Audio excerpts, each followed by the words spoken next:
PDA and developmental milestones. Mental health by Natalie Rinehart. Over the past few months, we've been discussing PDA, pathological demand avoidance or pervasive drive for autonomy, its impact on the nervous system and how families may manage it day to day at home. This month, I want to explore the ways we can help our PDA kids succeed at school and in other developmental milestones we want them to achieve.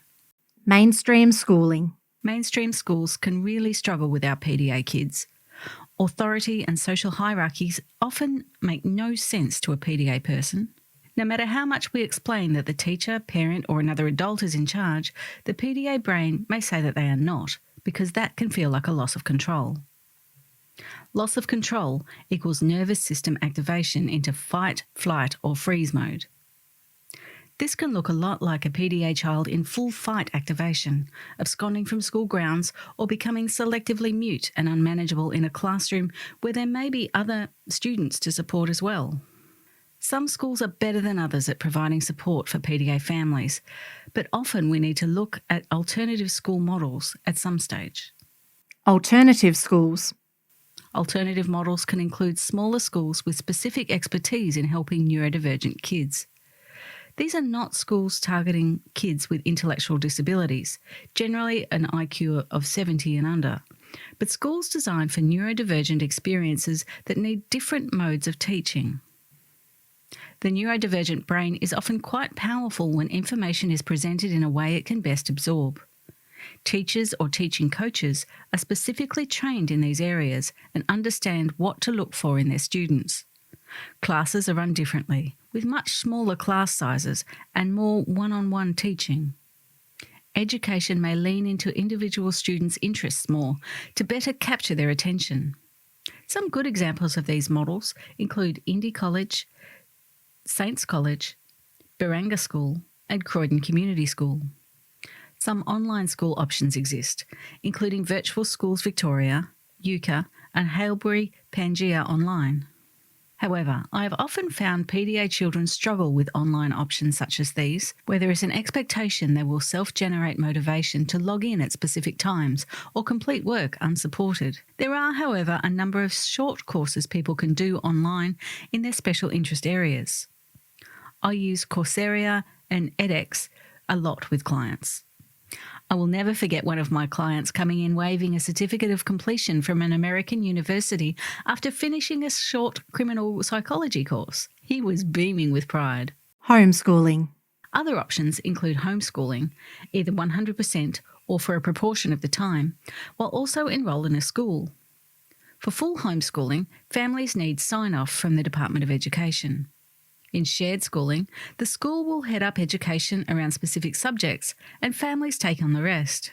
It's tricky, but for some families, it's the best course of action. The Home Education Network is a great resource for homeschooling and also offers group excursions to encourage socialisation. For homeschooling families, there is also a movement called unschooling, where we focus on the life skills of the young person and bring education into those activities. For example, cooking requires reading, maths, measurement, food tech, and, if decoration is involved, a level of artistry. It's where we can take their interests and ask, how can we help them develop the classic areas of English, maths, science, humanities, PE, and so on.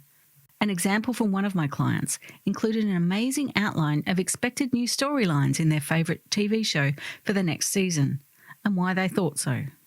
It included English, psychology, art and drama, all in the shape of something they loved. They then shared it on the client Discord server I have and got everyone else talking too.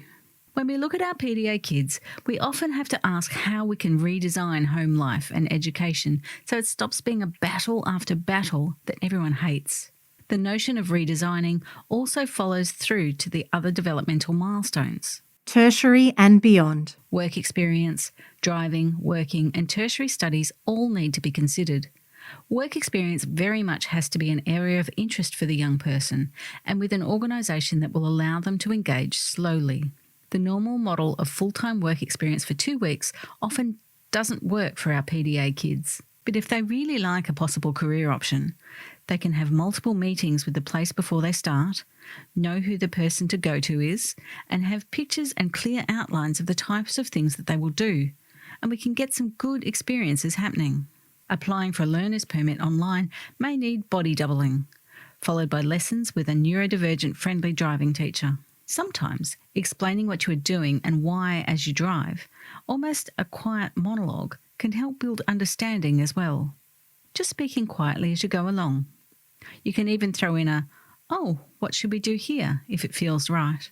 Tertiary studies may seem insurmountable when our kids struggle in mainstream schooling system. However, sometimes they are more able to deal with this because they have grown up significantly and are no longer in the hormone storm, as I call it. If the course is truly on a topic they have chosen for themselves, then the urge to study is self-generated, rather than like high school, where you are told what you need to learn across a number of different topics. Support for PDA parents. I could talk about PDA for another 5 columns and still not cover everything. It's complex and it varies enormously. Because of this, Tim Lambert and I from the Launch Collective are developing and running a parent support group for PDA, a 13-week course to build knowledge, strategies and community for our PDA parents. It starts on Monday, July 20, online, 7:30pm to 8:30pm. There are about 5 spots left. Parents can RSVP for their spot on the website at launchcollective.com.au/event-details/PDA-parents-support-group. If you are a PDA family, please know there is a quiet understanding growing across the caring fields around how this manifests and the struggles you face. If you know a PDA family, please make sure you reach out to them, and often to check in and offer support and connection. All of this said, some of my PDA clients are the smartest, funniest people with huge hearts. It's just that their nervous system pings differently, and until they have grown up, this can be really hard to manage. But what they bring to the world can be extraordinary.